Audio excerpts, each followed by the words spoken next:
It's the midweek edition of Legal AF, your favorite law and politics podcast.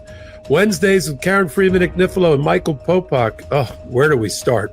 I guess we'll start with whatever they called that 140-minute long fake State of the Union address last night. But more particularly, we'll focus on the intersection of law and politics, like when Donald Trump blew the doors off of most of the cases involving DOGE. There's about a dozen of them, because he finally said what everybody knows, that Elon Musk runs DOGE. Duh.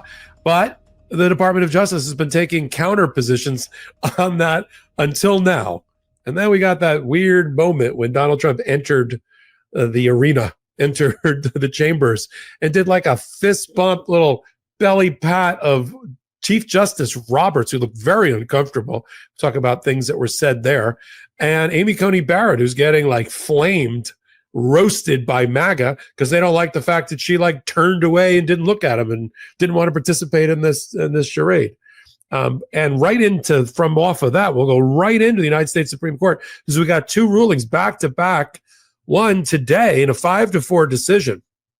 The majority of the Supreme Court, with Roberts and Amy Coney Barrett in the majority, basically said that the $2 billion in humanitarian aid needs to be sent out.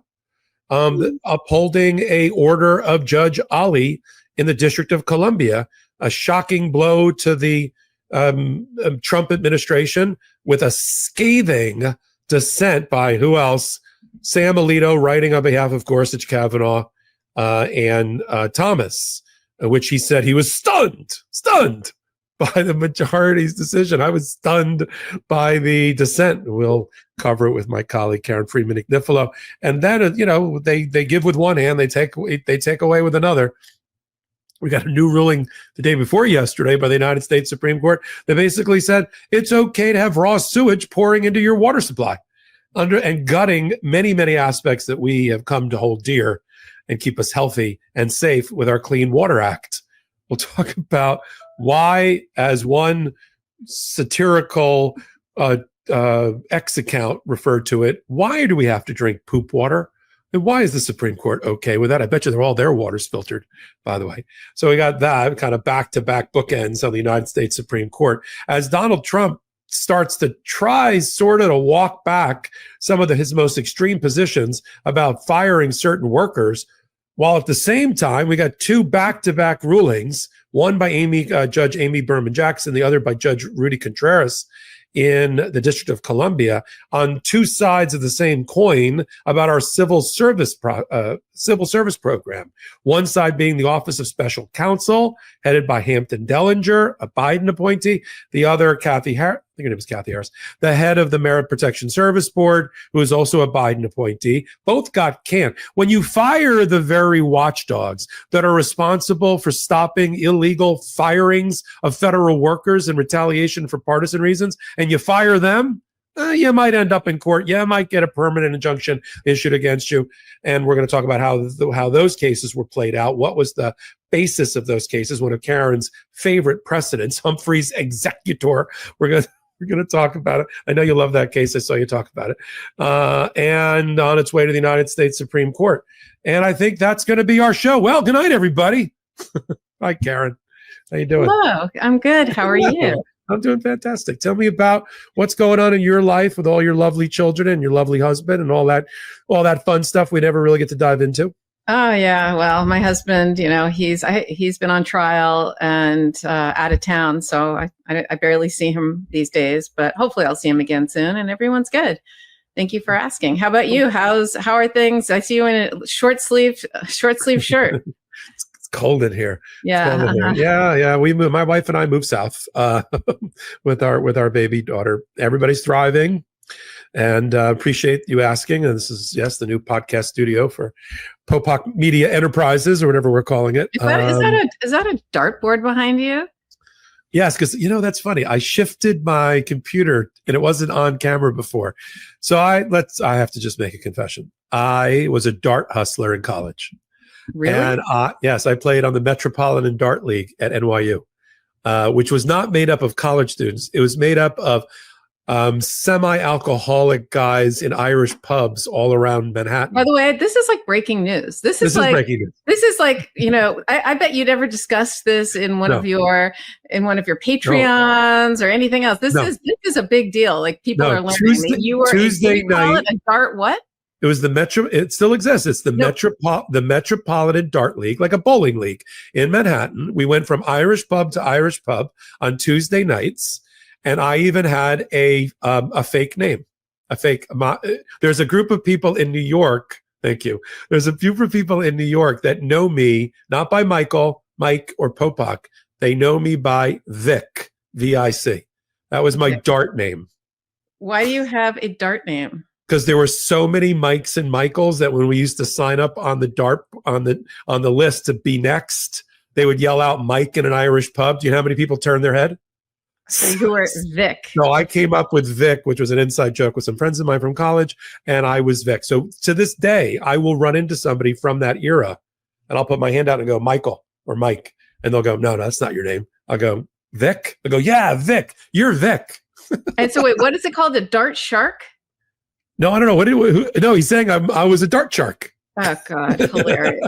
No, we played for some money. It was like $1. We were in college. I barely could afford the falafel stand around the corner from the college. I was poor. That's an amazing little story. I always, exactly. Salty. I always knew you were a hustler. So when I'm blowing off steam between videos, this is regulation. And I have the exact the spot I'm supposed to stand, and I just throw darts, to kind of. So if you ever hear me on a phone conversation, you hear, that's what's going on. You're gonna have to show off your skills one time. Pool, not so much. Darts. All right. Well, we've bored our audience long enough. Let's turn to our first topic, and everybody that wanted to see the joint address to Congress. That Donald Trump did has seen it, or they've seen the Midas touch versions of it, but let's try to turn it right to the things that matter in the courts of law. Like, what did you make of Donald Trump? Couldn't help himself, and I'm sure his Department of Justice was slapping their collective foreheads when he had Elon Musk stand up and say, there he is, the head of DOGE, given the conflicting positions that have been taken in the 12 different cases, and the judges getting really pissed off and on the verge of various contempts about what is DOGE, who runs DOGE, who's the administrator of DOGE. You had the press secretary, just a week ago saying, you hounds, why do you keep asking me? We've told you it's this 53-year-old woman in Tennessee that's in Mexico right now on vacation. She's the head of DOGE, not Elon. Don't look at Elon Musk. And now we know it's what we've always known. He's running the Office of Personnel Management. He's running everything. He's stopping payments. He's firing people. What did you make of it? And what did you make of what's happening next in the courtrooms based on that revelation, that confession? Yeah, I mean, look, last night's whatever you want to call it, speech, rally, whatever it is, was just stunning to watch. Frankly, I actually watched it in reverse. I watched the response by Senator Slotkin first, and just because timing wise, I wasn't available at the time that the speech was given. And boy, is she impressive. What an incredible background she has, too, that she was in the CIA, that she's a public servant, that she's from Michigan, and that she's from a place where both she as a Democrat won and Trump won as a Republican. Her perspective was great. Her delivery was great. And frankly, she just looks like the future of the Democratic Party. But in addition to her as being impressive, I really liked what she had to say. It was common sense. It made sense. And I couldn't wait to then see what Trump said, just to kind of juxtapose it. And that's like a clown show, and it would be funny, except it's sad because it's obviously messing with our entire country. And it's just really unbelievable how much the rule of law no longer matters, the truth no longer matters. And it was, and how he used so many props, i.e. people, children with brain cancer, et cetera, to try and make his points. It was really a just a really unpleasant, difficult thing to watch. But as you said, one of the hardest things to watch is just the blatant disregard for how in court filings they say one thing, but last night he says to the American people, to everybody, that Elon Musk is the head of DOGE. There it is, right there. He says he's the head of DOGE, and there he's standing up.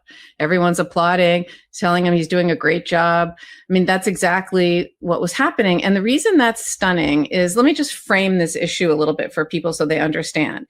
So the Supreme Court makes it very clear from cases, right? Case law that's interpreted, that people who serve in a, quote, continuing position in government and exercise significant authority on behalf of the United States must be appointed consistent with the Constitution's appointments clause, okay? Because there's an appointments clause in the Constitution, and it's part of Article 2, and it essentially sets forth two ways you can appoint officers of the United States. There's principal officers. Okay, those are people who report directly to the president. They must be nominated by the president, and they're subject to the advice and consent of the Senate. Now, that's in the Constitution.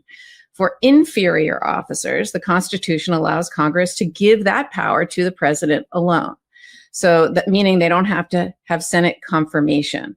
Okay, that person can just basically be hired by the head of the department or by the president or the courts of law. And so is Musk an inferior officer, or is he a principal officer? And that's obviously very important as to whether or not he has to be Senate confirmed, about whether he has the authority to do the things that he's doing, whether he has to have hearings and financial disclosures and all the things that any principal officer has to have. And what they said in court was basically that, and this is in front of Judge Chutkan, what they said in court on the, sworn statement on the record, you're an officer of the court. Oh, no, nothing to see here. He doesn't work for DOGE. He's not head of DOGE, nothing like that. But then to have him say in public to everyone, to the American people, that he is the head of DOGE, it's just inconsistent. And Judge Chutkan has reminded the Trump lawyers that there has to be candor to the court, essentially saying, don't lie.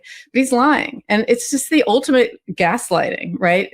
He says, oh, I didn't say that. I didn't mean that. Oh, but but then he says something else. This is blatant. And I think the plaintiffs are going to have a field day with this. I mean, they're going to run into court. I think one already has run into court. Yeah, exactly. To basically say, look, this is what it is. And I just want to point out one little irony, which is Eileen Cannon said Jack Smith was illegally appointed because he was a principal officer, right? And he didn't have the advice and consent of the Senate, and therefore dismissed, basically said he had too much authority, too much power, reported directly to the president, all that, was a principal officer, and therefore he had to be appointed and confirmed by the Senate. If that applied to Jack Smith, MAGA is just being absolutely disingenuous, applying a different standard to Jack Smith than to Elon Musk. It's just outright blatant. For MAGA to hold on the one hand that Jack Smith was improperly appointed because of this principal officer appointments, but not Elon Musk. They're not honest. They're just dishonest brokers and interpret the law and facts as it suits them in their and we know that, right? That's how it's been. But to me, that was the starkest example of that. Yeah, in fact, that night, that's a very, very good synthesis of inconsistencies in position taking that should end up undermining the Trump DOJ in court. Judges are already, as I've said, getting fed up. They want depositions. They want sworn statements. They're granting limited discovery on these particular issues. And because they'll be able to, federal judges and the adversarial litigation process is very good at a number of things. And one of them is to get to the bottom of facts and get evidence provided to courts. And they can do it through compelled discovery and depositions and ordered things. This is what judges get paid to do. So if there's a fact to be ferreted out, it's going to get ferreted out. So this whole shell game that the Trump administration has been playing and intentionally keeping their Department of Justice attorneys, beleaguered as they may be, complaining about being overworked and underpaid and having had a day off since January 20th, because there's 95 cases, not my fault, not my problem. They purposely keep the DOJ in the dark so they have increasingly implausible deniability about what is the relationship between DOGE, the DOGE service, Elon Musk, the DOGE administrator, the Office of Personnel Management, who's got their fingers in the pie in terms of hitting the stop button on funding, who's killing the checks, who's firing the people.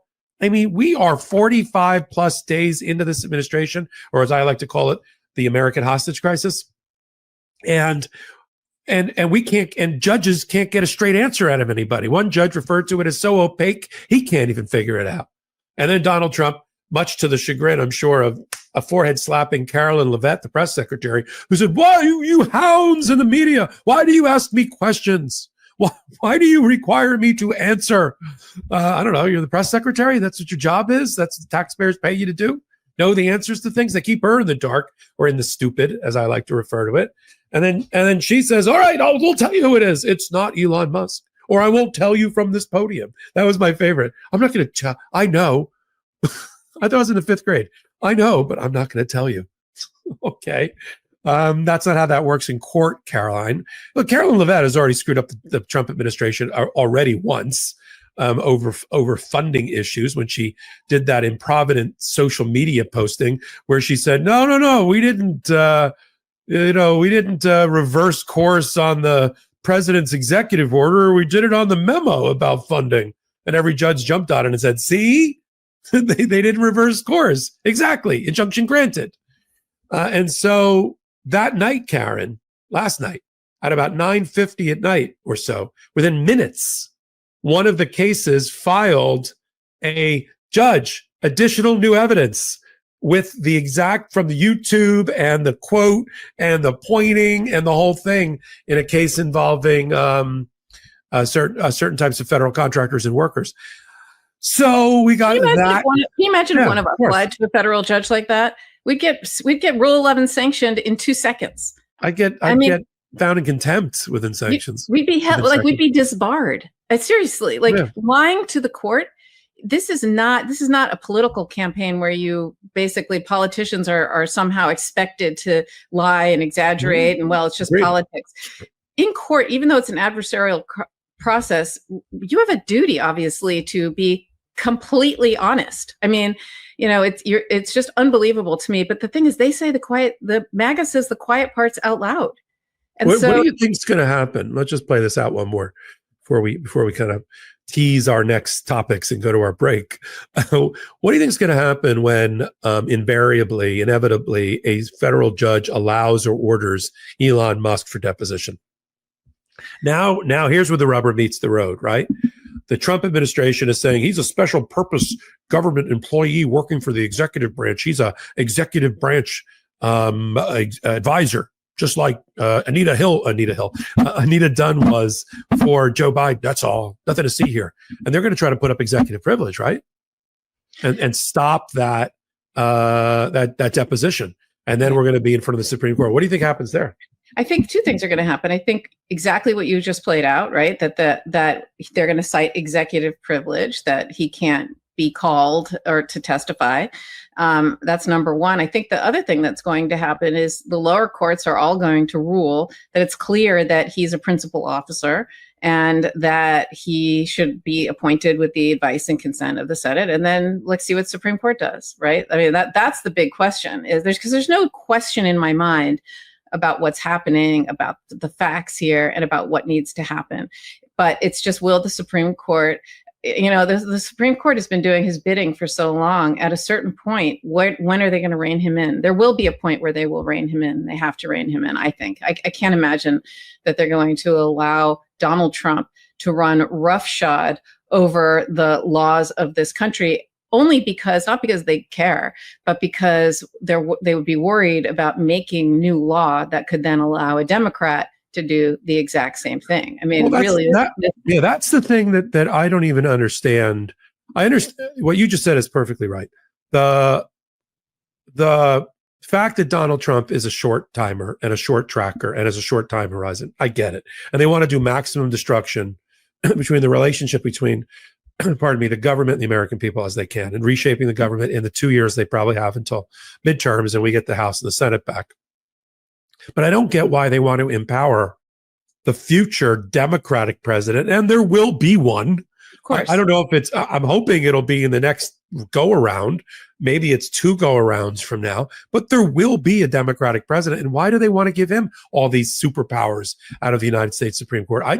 That part I never understood. That's always what has kept the Senate in check, the Senate in line, is because they're worried, well, it's good for the goose, is good for the gander. Exactly. And if we don't want that for the next guy, but that doesn't seem to be a consideration. Why do you think that is? Well, because I don't think anyone ever thought Donald Trump or anyone would go as far and as extreme and as lawless as he has. I think everyone thought there are certain unspoken rules that we just don't do and that we don't say. People call them norms, and he's broken every norm. And I think they're going to see that. And I think eventually they will rein him in, because it's just outrageous what he's doing and what he has done. And, frankly, a lot of what he does is very performative, right? All these executive orders and, with his dramatic kind of, here's this, here's that, I'm renaming this, I'm renaming that. I mean, it's very performative. And that's kind of the way he does things, and not as substantive. But these substantive things that he's doing, he's going to be, I think, eventually reined in. I can't imagine that he's going to get away with everything. Well, we'll have the opportunity to see if the court is starting to do that when we come back from our first commercial break, because we've got, we're going to talk about the United States Supreme Court and a bombshell new ruling today, what it means and what it doesn't mean, what just happened at the Supreme Court related to a funding cutoff by Donald Trump, a major one for humanitarian aid around the country for U.S. aid. But we're going to take our first commercial break. It is the way, there are many ways to support Legal AF and the Midas Touch Network, the #1 YouTube channel in the world. Hard to believe. I love saying that. My Midas Touch podcast, the Brothers Podcast #1. I think we're still in the top 10 as Legal AF. That's a reflection of the unique audience that we have, the community that's been built, how they're energized and activated, and didn't run away and hide after November 5th, but redoubled and came and are here for it. And we're here for them. We appreciate all of them. Hit the subscribe button. We're going to move towards 5 million for Midas Touch. We're going to move, the odometer is going to go over 500,000 in the next day or two for Legal AF before its 6-month birthday, which is a remarkable testament to what this community is all about. So there's all those different ways. So why don't we take our first commercial break? When we come back, we'll talk about the United States Supreme Court and all that good stuff. So let's take our break. Feeling your best starts with the right products. And for me, that means Via. And I'm proud to have them sponsoring this episode. For me, I just adore their Zen CBD sleep gummies that are THC free. It's just the right way to maximize my sleeping and restful nights without, knocking me out should my baby daughter need me ASAP. If you haven't tried them yet, you're seriously missing out. Look, whether you need to unwind, refocus, or boost your mood, Via is here to enhance your everyday and night. Trusted by over 500,000 happy customers, Via is changing the game in natural wellness, blending powerful, high-quality hemp-derived ingredients to deliver real, effect-driven benefits. So, whether you're looking to sleep better, have better libido, improve focus, recover, or simply relax, Via has a tailored solution just for you. With products ranging from 0 to high cannabinoid levels, Via lets you fully customize your experience to fit your needs. Whether you're looking to support your daily wellness routine, enhance focus and clarity, or unwind with deep relaxation, Via has you covered. From their award-winning effect-forward gummies to premium indoor-grown THCA flower and calming drops, every Via product is thoughtfully crafted, made with organic lab-tested hemp, sourced from trusted, independent, American-owned farms. And the best part? Via legally ships across the USA. Discreet, direct to your door, no medical card required, and backed by a worry-free guarantee. Not sure where to start? Take Via's Product Finder quiz to get personalized recommendations tailored to your needs. It can take you less than 60 seconds to complete. So if you're 21 or older, treat yourself to 15% off and get a free gift with your first order using our exclusive code LegalAF at viahemp.com. Plus, enjoy free shipping on orders over $100. That's VIIAHEMP.com. Please support our show and tell them that we sent you. Enhance your everyday with Via. I'm always on the lookout for ways to strengthen immunity and gut health, improve my fitness and metabolism, and enhance my skin and hair radiance. Well, I recently discovered Armra Colostrum. Armra Colostrum can help optimize your whole body microbiome and strengthen your immune barriers along the mouth, sinuses, lungs, gut, urinary, and reproductive tract to guard against unwelcome particles for your strongest immune health. Armra Colostrum can also help combat bloating and help you feel lighter. Probiotics are touted as a gut health solution, but they only address one part of the four-part gut wall, and most products on the market are dead before they even reach your gut. Armra Colostrum naturally fortifies your entire gut wall system, optimizing your microbiome and strengthening the gut wall architecture, which guards against irritants that can trigger symptoms like bloating and constipation. And if you work out regularly, as we all should, colostrum has been shown in research to help enhance nutrient absorption, promote lean muscle building, and improve endurance while fueling cellular repair regeneration for faster recovery. As a husband and a new dad, I want to make sure as I age, my body stays in good health, and I've made Armra a daily part of my routine. We've worked out a special offer for my audience. Receive 15% off your first order. Go to tryarmra.com/legalaf or enter legalaf to get 15% off your first order. That's tryarmra.com/legalaf. Welcome back. Well, we right before the commercial break, Karen, you were talking about reining in Donald Trump and his administration. Well, we've got a new ruling from the United States Supreme Court. When after you and I are kind of kicking around a little bit, I'll read from it. In Department of State versus AIDS Vaccine Advocacy Coalition, we reported, I certainly did a couple of hot takes on it, that there was a case before Judge Ali, not to be confused with Judge Ali Khan, another DC federal judge. Judge Ali, a Canadian lawyer and a U.S. citizen and a federal judge appointed by Biden, one of the younger judges, but very, very good and very smart, had a case before him in which he had to determine whether any aspect of the $30 or $40 billion worth of U.S. aid that was cut off overnight, immediately, without any concern or consideration for the ramifications around the world, whether that would stand or not. He particularly looked at a subcategory of funding that represents $2 billion worth of services and goods already provided. So these are contractors that were just looking to get paid for stuff they already did. Now we know what Donald Trump's relationship is with contractors who need to get paid, because there's a trail of broken tears and unpaid bills when Donald Trump was in private real estate development. And so I'm not surprised that that was the group that tried to get screwed. They ran in and said, hey, we got to get paid. These are, we're shoestring organizations. We're not rolling in the cash here.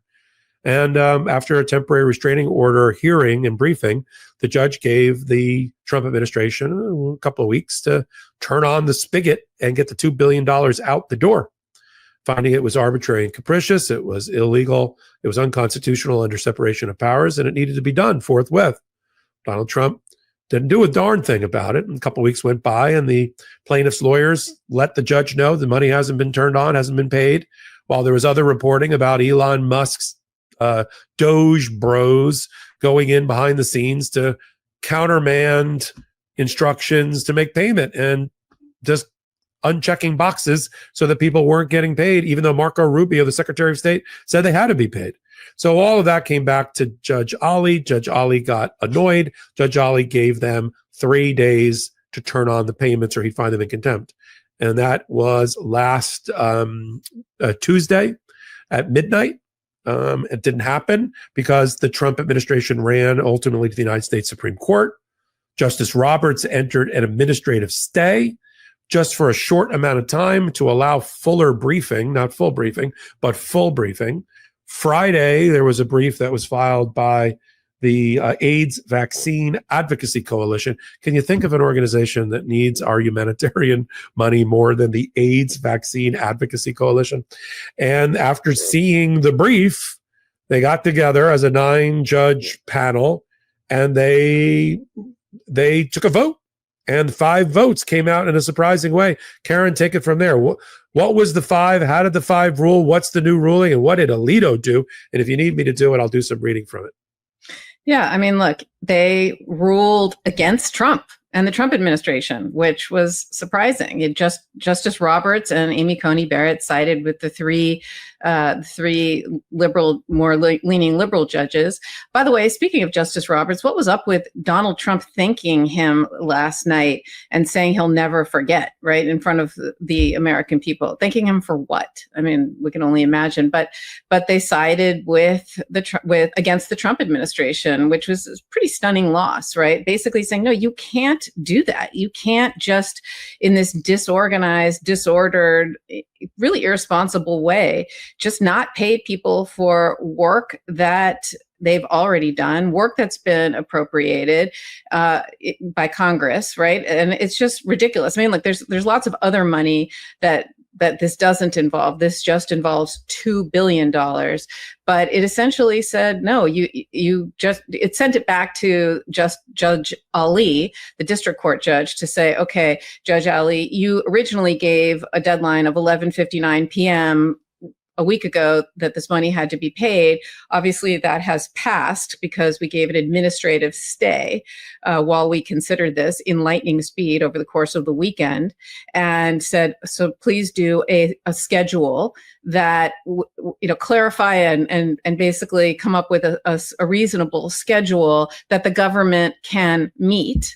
Don't make something that they can't do, but also get these people paid. This money has been appropriated by Congress, and it's been spent already. You have to pay your bills. It's outrageous. So that was a good thing. It seems slightly ridiculous that our United States Supreme Court has to deal with these emergency applications. It's almost like they're the advisory board to the President of the United States. I mean, normally the Supreme Court, which gets, these numbers better than me, but gets many writs of certiorari, people who want to go to the court, and they see maybe 80 cases. They hear maybe 80 cases a year, something like that. It's only up to 60 under this last 10 years. Yeah. So there you go, 60 cases a year. But I think we're going to see that this year, it's probably going to be very highly weighted and having the Trump administration being on one side of that V. And they're going to take many of those cases. And it takes away from, frankly, other issues and other plaintiffs and defendants who want to have their cases heard by the Supreme Court because they only have a limited bandwidth. So it's just shocking to me that whether or not you pay your contractors has to go to the Supreme Court of the United States. I mean, it's kind of a waste and ridiculous because what they're doing is clearly lawless. So it was sent back down to Judge Ali, who's going to have to determine when this gets paid, and these people will get paid. But this isn't going away. There's still billions of dollars in USAID funds that have been appropriated by Congress and impounded by Donald Trump and Elon Musk saying not to pay it. And so this is going to keep trickling and trickling up. Yeah, so we also have sort of how the lineup is going to work going forward. We've got the pro-president Article 2 imperial unified president, unitary president model people, which is Kavanaugh, Gorsuch, Alito, and Thomas. And then, I posited just the other day on a hot take I did on Legal AF YouTube channel about where is Amy Coney Barrett and Justice Roberts going to be in all this? Because where's that flag going to be in the tug of war? If Amy Coney Barrett, which she just demonstrated, is going to be the true swing vote, she's going to be, even though she's right of center, at least she's towards the center, she could side and be the fifth vote for many of these things. As long as Roberts comes along, you can't count on Kavanaugh, Gorsuch. You certainly can't count on Alito and Thomas. So Alito writes a scathing attack on the majority I'll just read you 2 paragraphs from it. Now, again, he spent a considerable amount of time taking Judge Ali out to the woodshed. Unfortunately, when you're a Supreme Court justice, you need 5 people to take somebody out to the woodshed, and he only had 4. So it sort of fell on deaf ears, like his self-aggrandizing, his rogue. I'm like, what are you even talking about? He properly analyzed separation of powers, the Administrative Procedures Act. But for Alito and for that wing of the alt-right wing of the Supreme Court, it's all about, what about the Supremacy Clause? The president is all-knowing and all-powerful and infallible. I'm like, are we talking about the Pope or the president? What's going on here? And anything about funding, that $2 billion, we'll never get it back, right? Because it was properly paid out pursuant to an analysis by a federal judge who issued a temporary restraining order. And just to be clear on what the ruling was, before I get to this 2 paragraphs in Alito's dissent, which was joined by the others, the other 3, which is important for the future. That's why I want to talk about it, is what Ali has been sort of instructed to do. He'll keep his 5 votes, but they told him how with like a wink. They said, you know what? You got your preliminary injunction hearing going on next. The deadline that you already set passed, so you can set another deadline, but you need to give the administration kind of enough time to implement whatever your rules are and do it off your preliminary injunction ruling. And then if you do it that way, you'll have 5 votes to support you. If you don't, you see the crazies next to us. That's sort of how I read the majority. Now, here's what Alito wrote. I'll just read you the one that everybody's quoting, and then the other paragraph that I think is actually more relevant to what's going on here. It's the way he framed the issue, this straw man framing, which led inexorably to his attack.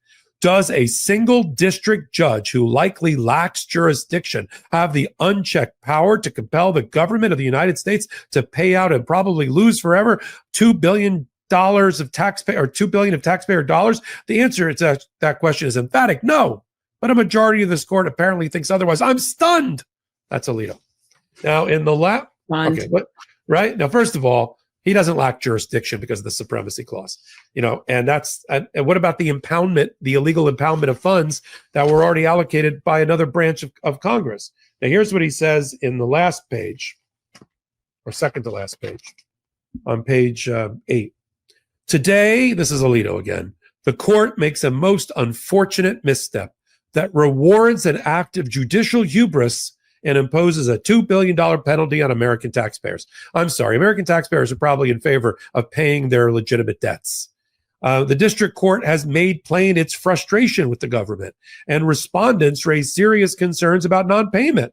But the relief ordered is quite simply too extreme a response. A federal court has many tools to address a party's supposed nonfeasance. Self-aggrandizement of its jurisdiction is not one of them. I would chart a different path than the court does today. I must respectfully dissent. Now, what that means is, in the future, when anything has to do with Supreme Court power, we're going to watch this exact same struggle where 2 sides go to their respective corners. Ketanji Brown Jackson, Kagan, and Sotomayor to the left, Alito, Thomas, Kavanaugh, and Gorsuch to the far right, leaving the middle and the center, whatever's left of it, to Roberts, who's unreliable, and Amy Coney Barrett. Now, Amy Coney Barrett's not even enough, because if she joins with the other 3, we lose 6-4 on these issues. Got to get Roberts. You can't count on Kavanaugh. You can't count on the rest. So you got to really aim for Amy Coney Barrett. It's going to be the Amy Coney Barrett court. And that's what worries MAGA. That's why I wasn't shocked to see them starting to cannibalize and eat their own about Donald Trump needs to make sure this time around federal judges are picked. Stream vetting, no DEI, no missteps. We can't pick Amy Coney Barrett. Did anybody know she has adopted children from Haiti? I'm like, there's no better way to ensure that Amy Coney Barrett is going to side against Donald Trump than to attack her Haitian adopted children. Keep going. And they were like, see how she treated the president during the rally? I mean, the joint session of Congress. And I don't think the fist bump pat on the shoulder thing where the very uncomfortable looking Roberts helped him, because as soon as that was over, they issued this morning that this, and it was already done, the decision against Donald Trump on a major funding issue. So that, that's not, I know that false bravado, hey man, thank you, you got my back, I got yours, bullshit. Yeah, and look, Justice Thomas is a dishonest person, in my opinion. Amy Coney Barrett is, I think she's a Republican. She believes she's a conservative. She is very right wing, but she doesn't appear to be dishonest. She, I think, honestly believes in certain positions, but she also believes in the rule of law. Mm-hmm. And whereas I think some of the others, and I think Roberts to an extent as well, but I think his is more motivated by the court, wanting the court to seem legitimate. It's his court. He's the Chief Justice, and he doesn't want to lose credibility of the Supreme Court. And so that's why I think the two of them tend to be the swings. The other four are just, I think Thomas is I don't want to say anything more, but I think he's probably the worst. And Alito is a close second. I mean, they will vote for MAGA anytime. It doesn't matter what the law is. Yeah. Court Accountability Action, our colleagues and contributors over on the Legal AF YouTube channel, do a great job talking about corruption at the federal court level and up to the United States Supreme Court level, and have done a number of exposés about Sam Alito. You should see what he does abroad when he hangs out with the monarchist European Eurotrash rich people who he parties with all summer, and what his beliefs are. And this is not anti-religion, especially on Ash Wednesday, but they come from a papist, Catholic, monarchist background in Europe, and he's a fanboy of that whole thought process. So for him to have a Pope King as president is sort of a natural extension of his belief system. What I totally agree with you on Amy Coney Barrett. She's not ideological that way. She's just your classic kind of Republican. She's sort of, if Sandra Day O'Connor was around today, she'd probably be a lot like Amy Coney Barrett, because she'd be more right of herself than she was, and we're just going to have to live with that. And I think if you're an advocate at the Supreme Court, you got to aim for Amy Coney Barrett if you have any hope as the swing, if you have any hope of prevailing. So we got that going for us. I always feel sometimes I get a little despondent during our own reporting, but I think it means that it's going to be a case by case basis that we're going to see how the Supreme Court. Sometimes we're going to be, yay, Roberts and Amy Coney Barrett did the right thing, and sometimes we're going to be like, what do you mean they sided with the other three? And it's just going to be, and it's going to be very hard to see a path or a rhyme or a reason or a pattern. There's going to be like, well, wait a minute, like today we talk about this. Tomorrow there'll be an almost exactly identical case, but they'll find some factual issue to give one to make a makeup for Donald Trump. And I are left scrambling to try to make sense of it all. Let's turn to the other Supreme Court decision. Speaking of crap, let's talk about poop in our water supply. So we knew when the Supreme Court got all their votes together and Donald Trump was in, that there was going to be an assault on the Environmental Protection Agency. We knew it when they got rid of the Chevron decision, which credited experts in the field in the various agencies with their initial interpretations of regulations. Now you've got Donald Trump, who's announced to the world in executive orders that only he and he alone, along with Pam Bondi, can make any interpretation of any regulation in any agency. You have to run it by the president. How's that going to work exactly? He can barely do his day job. How is he going to start looking at federal interpretations of guidelines? So, and then judges have to do it because they're not going to be able to rely at all on agencies. So we said, okay, that's going to hollow out the Environmental Protection Agency, and clean water and clean air are going to be under attack. I never knew the clean water and clean air, Karen, were partisan, that it was a Democrat or Republican thing. I just thought it was a not dying thing, being healthy thing. But no, they always find a way to make it partisan. So the Supreme Court had a case brought by San Francisco, of all places, which apparently doesn't care about what is in their drinking water. And they were arguing about certain types of permits that, and the EPA coming in and doing kind of blanket Prove to us that you don't have poop in your water. Prove to us that what you're doing doesn't have the end effect of having raw sewage dump into the water supply for clean water purposes. People didn't like that. They wanted, I don't know, case-specific things. Talk about the Supreme Court decision, and what did you make of the ruling and this court's approach to the environment? I mean, this is the biggest head scratcher I can imagine. But, frankly, every environmental or scientific ruling shocks me that that's political. Science should not be political, period, end of story. And you could say all you want that you're pro small government. There's too much government. I don't want government. But there's a couple things you want government for. And one of them is clean water. You don't want raw sewage in your water. That is something all Democrats and most Republicans should agree on, right? There's certain things that you think government should be able to regulate. It's a no-brainer. Waste and poop in your water. I mean, talk about the decline of civilization. That would be the end of our civilization, right? If people got sick because they couldn't drink clean water. That's just so fundamental to what a government function is. And so this decision was just a complete head scratcher for me. I just couldn't believe that this is how they came down and this is what they said. And essentially what they said in a 5-4 decision is that when you're looking at a permit, you can't consider the effects of the permit. I mean, that's essentially what they said, that you're looking at the effects as opposed to the actual permit. But again, what's the point of a permit if it's not to consider the effects? All permits are like that, right? You get a permit to put up a building in New York City. They're looking at safety. It's all about the building not falling down or catching fire or whatever. That's the whole point of a permit. There's no other reason for it. So I found this decision to just be crazy, outrageous, and so flawed in so many ways. And look, they gave some, the government has plenty of ways that they can check and ensure clean water. And so there's no reason they need to go to the permitting process. But that just seems to be, I think, inefficient and just in the realm of this is insanity. That's what I thought. Our friends at Simplified SCOTUS on X, this is the way they summarize City and County of San Francisco versus EPA and the decision. EPA's position. Can you guys please meet the standards for water quality? We need you to test it and be below the limit of pollutants, or we will fine you $10 billion. You can't dump sewage.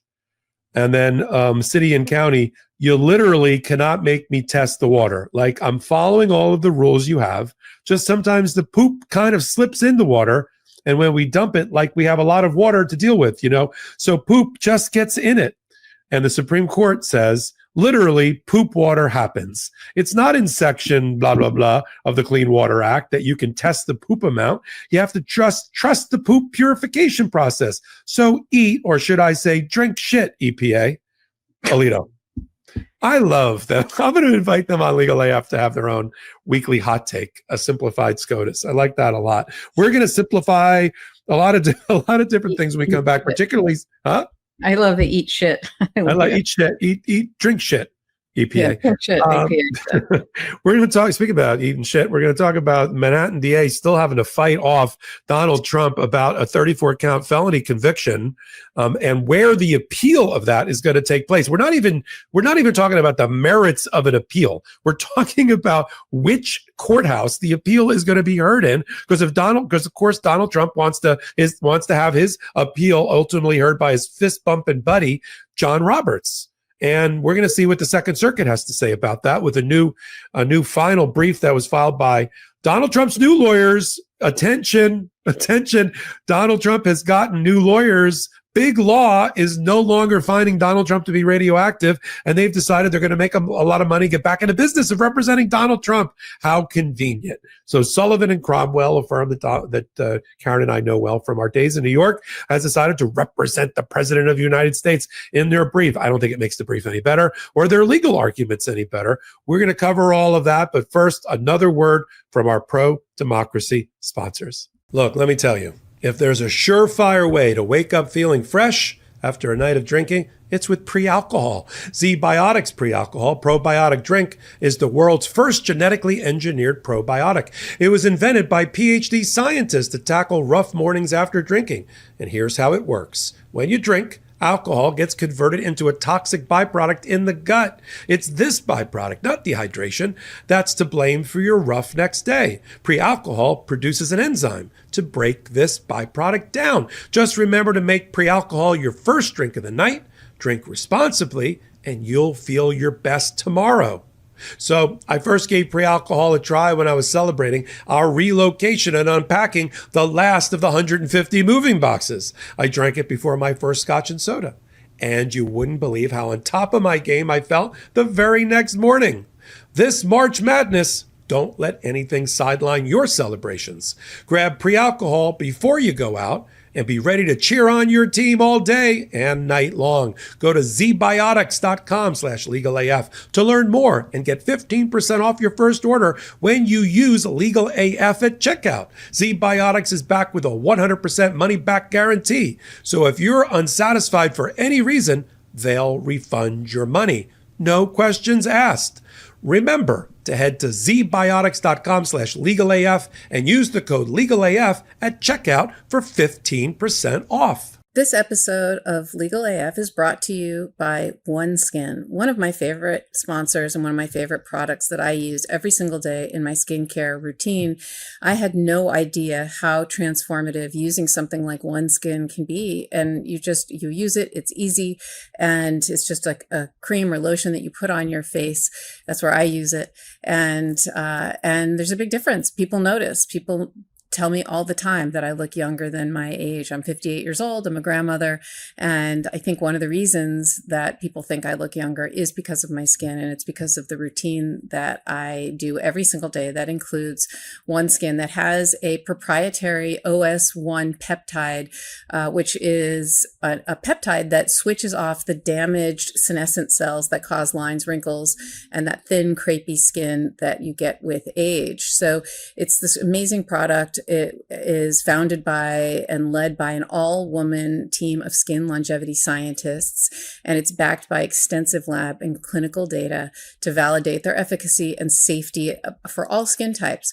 But I like, no matter how much it's proven scientifically, to me, the fact that people notice a difference and comment, that is, to me, the best endorsement of OneSkin and this product. It's just fantastic. And it's the world's first skin longevity company focusing on the cellular aspects of aging. So it keeps your skin looking and acting younger for a longer period of time. And so for a limited time, you can try it with 15% off using code LegalAF at oneskin.co. There's no M at the end. That's 15% off oneskin.co. With code LegalAF. And after your purchase, they'll ask you where you heard about them. Please support our show and tell them that we sent you. Welcome back. Hit the blue. I don't think it's blue. I don't know why I keep saying that. Hit the subscribe button on Midas Touch. Help and get 5 million. Come on over to Legal AF, the YouTube channel where we sit at the intersection of law and politics on a daily basis, 6-8 videos a day. Karen Friedman Agnifilo, often there. Dina Dahl, Sean Wu, Court Accountability Action, and their contributors every day, every way at Legal AF, and help us turn the odometer to 500,000 people. All right, I'll turn it over to you. Why don't you catch everybody up in case they, like Rip Van Winkle, they forgot what happened with the 34-count felony conviction from your old office. And then what is this new fight? And what do you think the Second Circuit's going to do about it? And then the U.S. Supreme Court when they finally get it. So just to remind everyone, since the beginning of the Manhattan DA case, Trump and his lawyers have tried to, quote, remove the case to federal court. That's a term of art, removal. And there's a federal statute that says that you can remove a federal officer to federal court. It's 28 United States Code 1442A1. And it essentially says a federal officer can remove any prosecution relating to, relating to any act under the color of federal office. And so they've been trying to get the Manhattan DA case to the Supreme Court through this removal process several times, and they were shot down several times. I think it was twice at least. And they basically said, no, there's nothing about this. You weren't, at the time that you paid, that the false business entries were made in the ledger about paying off your porn star through your lawyer and lying about what you were doing in order to hide the information from the American people during the presidential campaign, that was entirely personal. And so that was not presidential, and that had nothing to do with being president. And so that's why they did not allow removal previously. So then what happened was, went to trial, he was convicted, all 34 counts, and then during that time, after he was convicted, United States versus Trump was a decision that came down by the United States Supreme Court. That is the famous now presidential immunity ruling. There was a lot of litigation post-verdict saying, talking about the case and the trial and saying, in light of that ruling, the conviction should be reversed, saying that certain evidence came in that should not have come in because of that ruling. And so there was a lot of litigation about that delayed the sentence, and it delayed the sentence until after the election and after Donald Trump was elected president. And he was sentenced to an unconditional discharge, which means there's zero conditions. It's just over. A judgment is entered.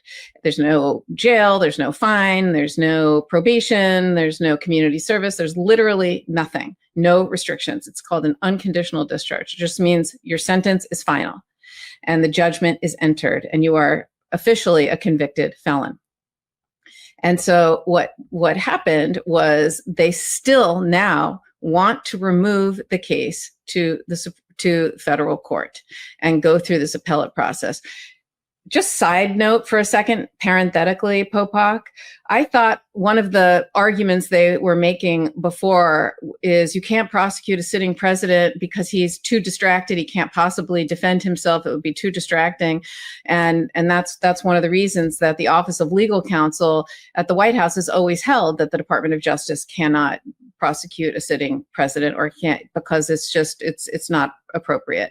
Okay, if that's the case, why does he have the right to appeal during this time? It seems like it should be if you can't do anything. I mean, that's why Judge Chutkan's case was put on pause, if you recall, during when that case was still around, because it was one of these. That's one of the things that Trump has argued over and over and over again is that you pause these things. But I just want to parenthetically point out that it suits him. When it suits him, he certainly isn't too busy or too distracted to focus on an appellate process. So getting back to the appeal, what they're doing is they're basically going to the Second Circuit, which is the federal appellate court. They're not going through the state court appellate process, which is what they're supposed to do.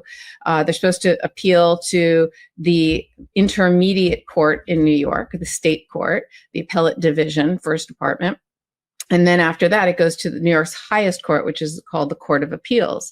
And that's how normal cases get appealed in when you're convicted of a state crime in New York. What they did, however, is they went to the Second Circuit, which is the appellate term of the federal courts.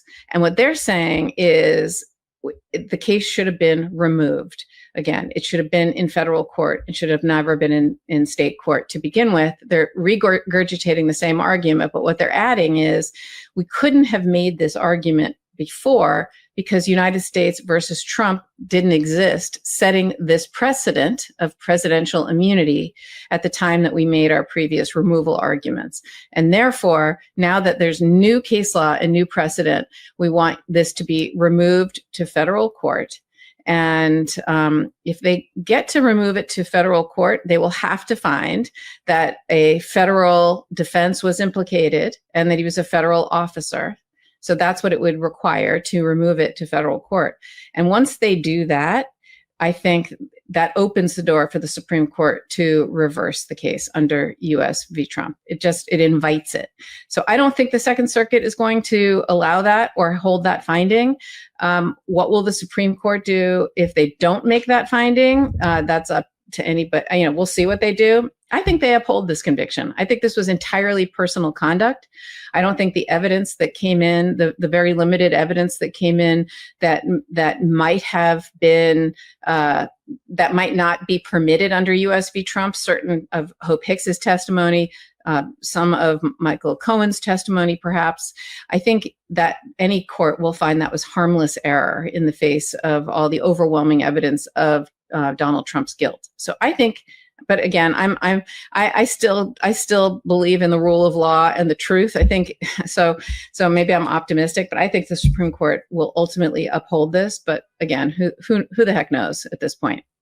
No, I agree with you. I think it gets upheld. I think originally, God, it's been so long now. It's almost 2 years in May that Judge Hellerstein, I was on holiday, you were on holiday. Remember we did that reporting?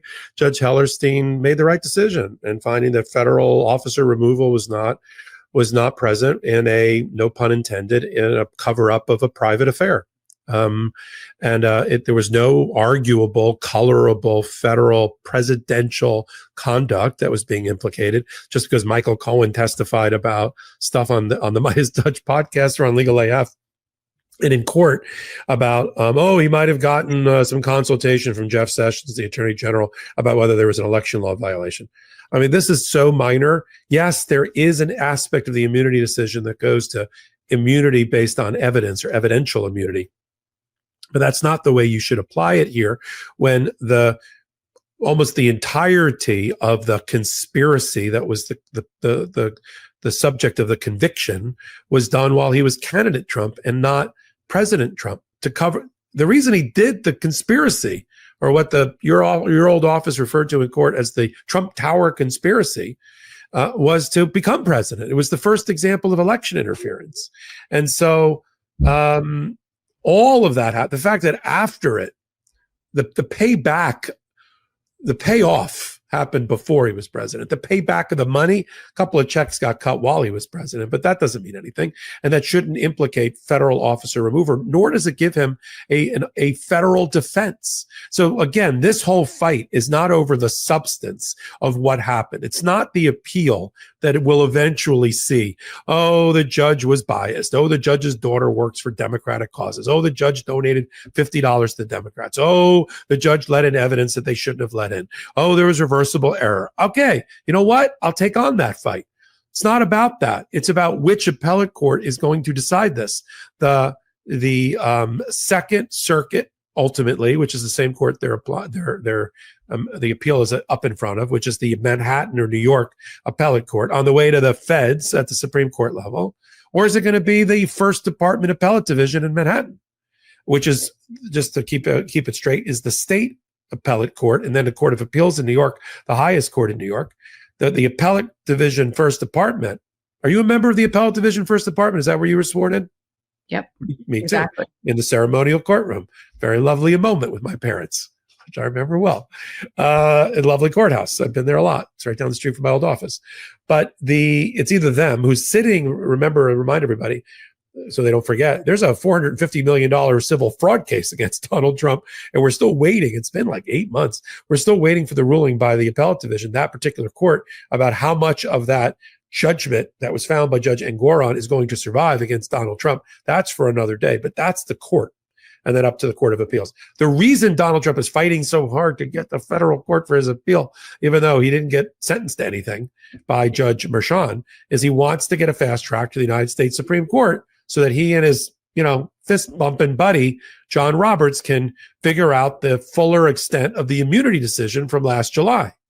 And, I think if he's got legitimate arguments about reversible error in a garden variety criminal trial in New York, where a 9-0 jury convicted him, he's got his appellate remedies for that. He's got his due process for that. And it's called the Appellate Division First Department and then the Court of Appeals. And he doesn't have to go to federal court and make a big federal case out of this just because he happened to get elected again, in this last election. And that's what the fight is all over. We'll continue to follow. That was the last brief. I expect that the Second Circuit is going to hold oral argument. It'll probably be on audio. We'll be able to report on it again here on Midas Touch and on Legal AF. Karen, anything else on that? No, that covers it. That covers it well.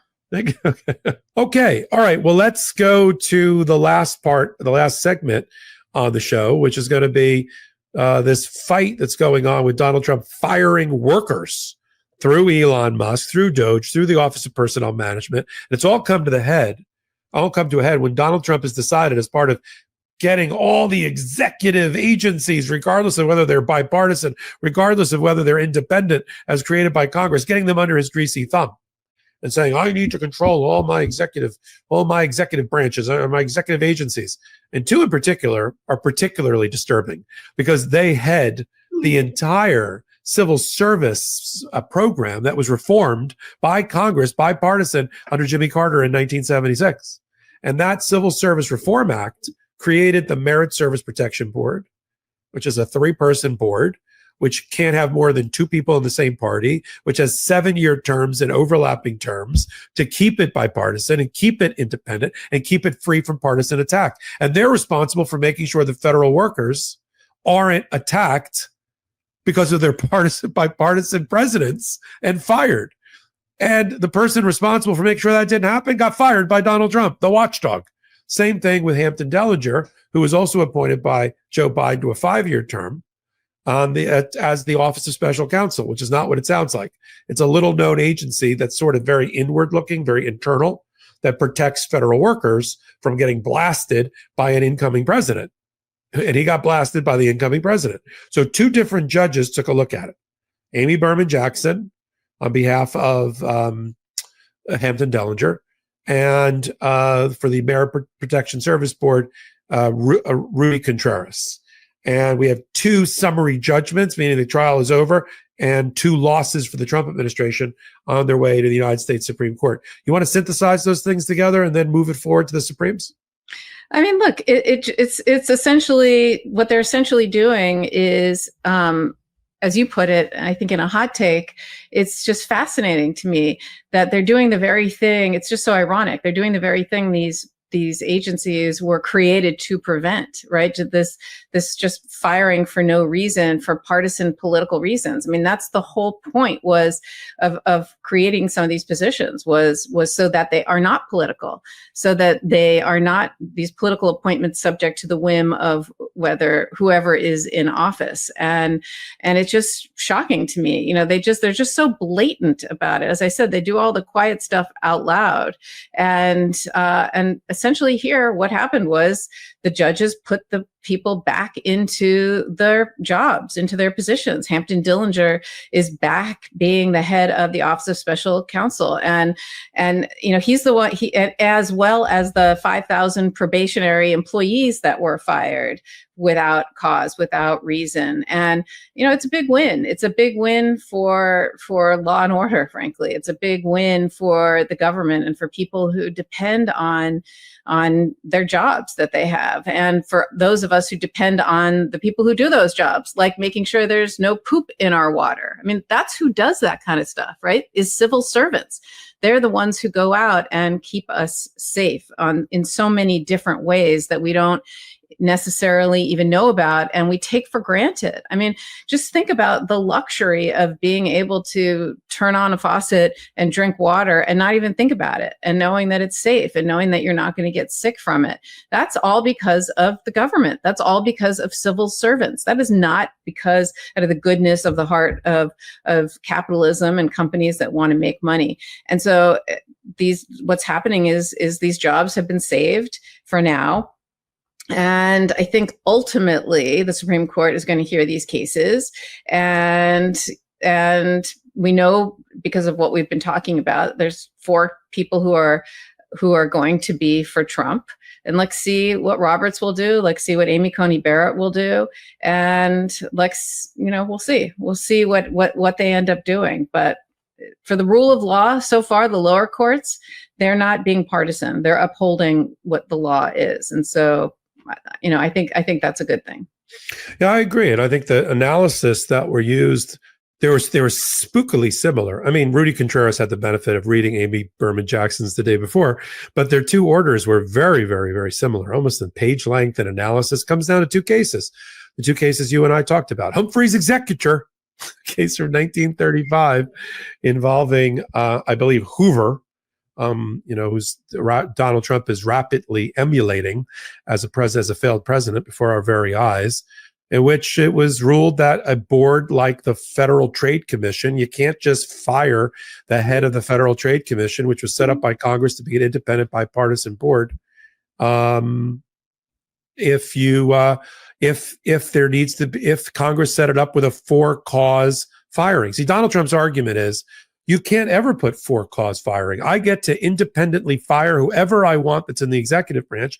Otherwise, you've impinged and infringed on my executive power, and it violates the separation of powers. So that's what he's arguing. He's arguing that it's unconstitutional to make him work with people that he doesn't want to work with in the executive branch, regardless of how great they are at their job. And everybody, for instance, the Merit Protection Service Board person, everybody admits that she is fantastic at her job for the American people.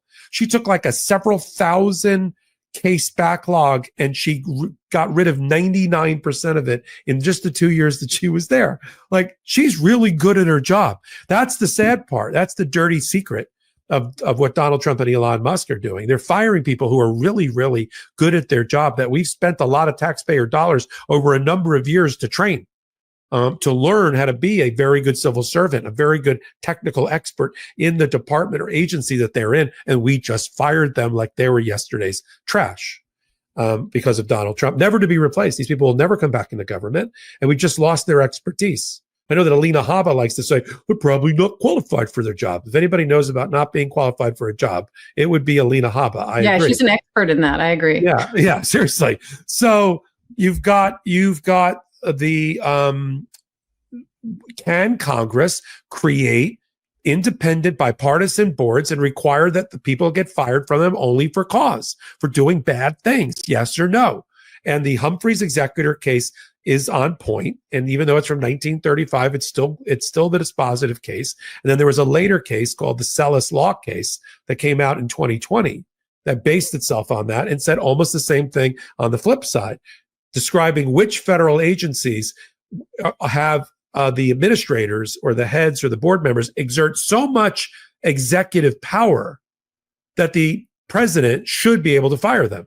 That's different. That's different than what we have here. We're in the FTC Hoover period, not in the Celia law firm period, which is this other case. And so this is going to be a decision now, as you teed it up for the United States Supreme Court, about whether they're going to rein in an out of control president, having created a imbalanced, having destroyed the careful balance of power and co-equal branches of government and checks and balance system. Are they going to take any measure to try to reinstall it? I don't know. Are you let's see if I can't find it quick enough. Are you a New York Magazine fan, Karen? I think they, am I a New York Magazine fan? Do you subscribe? I don't. Okay. So they do a lot of amazing covers. And one of the covers that they just did was the framers and the founders of the Constitution being shown the door by Elon Musk holding that little box that you get when you get fired from a job. So it's like, it's like the people that wrote the Constitution being shown the door. And I'm like, that's exactly what's going on right now. And the quickest way for people to take what we're talking about, what we're teaching about, is to take it into the streets after we're speaking truth to each other and get ready for the midterm elections. That's the binary choice. That's where we get to throw the bastards out and run them out on a rail. Give me back the Congress and the Senate, and I assure you, Donald Trump will be impeached, convicted, and removed. So if you don't like what's going on, we need to band together.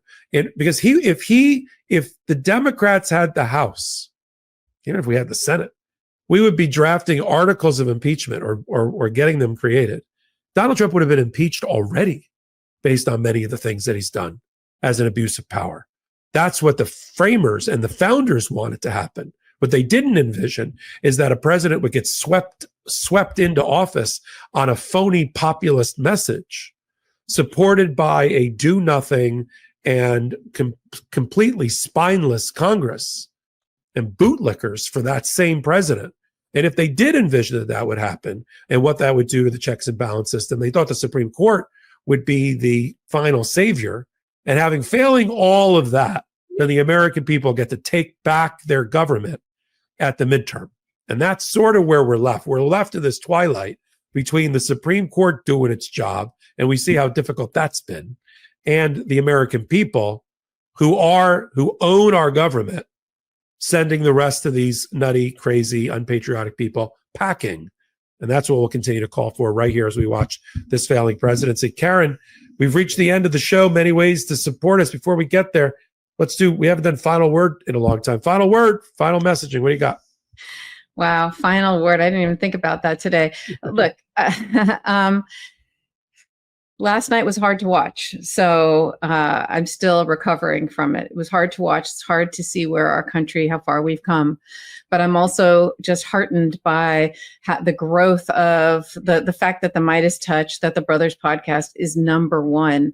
I think there's still a lot of really good people out there who want to hear the truth, who believe in our beliefs and our fundamental core beliefs. And the fact that we are growing, we're over 4.2 million subscribers on the Midas Touch Network, that Legal AF has the following that it has, frankly, and the support that it has, is people who really still there. It just makes me feel like hope is not lost, that there are still many people, hopefully the majority of people, who care about the same shared values that we talk about here, namely truth, the rule of law, and our democratic ways. So I'm feeling good today because of that. And I appreciate being able to spend every Wednesday with all the people who watch this show religiously. My dad in particular. Hi, Dad. I know he always looks forward to this every Wednesday. And it's just great to see you, Popok. You too. Certainly one of my favorite humans. Besides my dartboard, I do have something that keeps me honest and striving every day for our Midas Mighty and our Legal AFers. I found it in the package in our move. Sydney, one of our editors, was like, "Where's your little Ruth Bader Ginsburg?" And her with that finger pointed at me. So that reminds me of why we do this. And if I ever flag with my enthusiasm during a hot take or something, I look over at it and it scares the crap out of me to do the right thing for justice. Yeah. And I think that's what we're doing here. Support the Midas Touch Network. Boom. Hit the subscribe button. And don't forget about Legal AF, the YouTube channel. We could use a little love today as well, as we push our way over 500,000 on our way to 1 million. I like to get there in the 9-month, 10-month period. Just, it's not ego, it's an algorithm. The bigger we are, the more your voice is heard, and the more content providers we can bring on there at the intersection of law and politics. I can't think of a hotter corner right now than those things, a more important one. Continue to follow everything here on Legal AF, the Midas Touch Network. Saturday, we've got our Saturday show with my co-founder, Ben Mycelis, and then we've got hot takes about every hour at the intersection. If not on the Midas Touch Network, then over on Legal AF. So until next Wednesday with Karen and me, this Saturday with Ben Mycelis and me, Legal AF signing off. Shout out the Midas Mighty.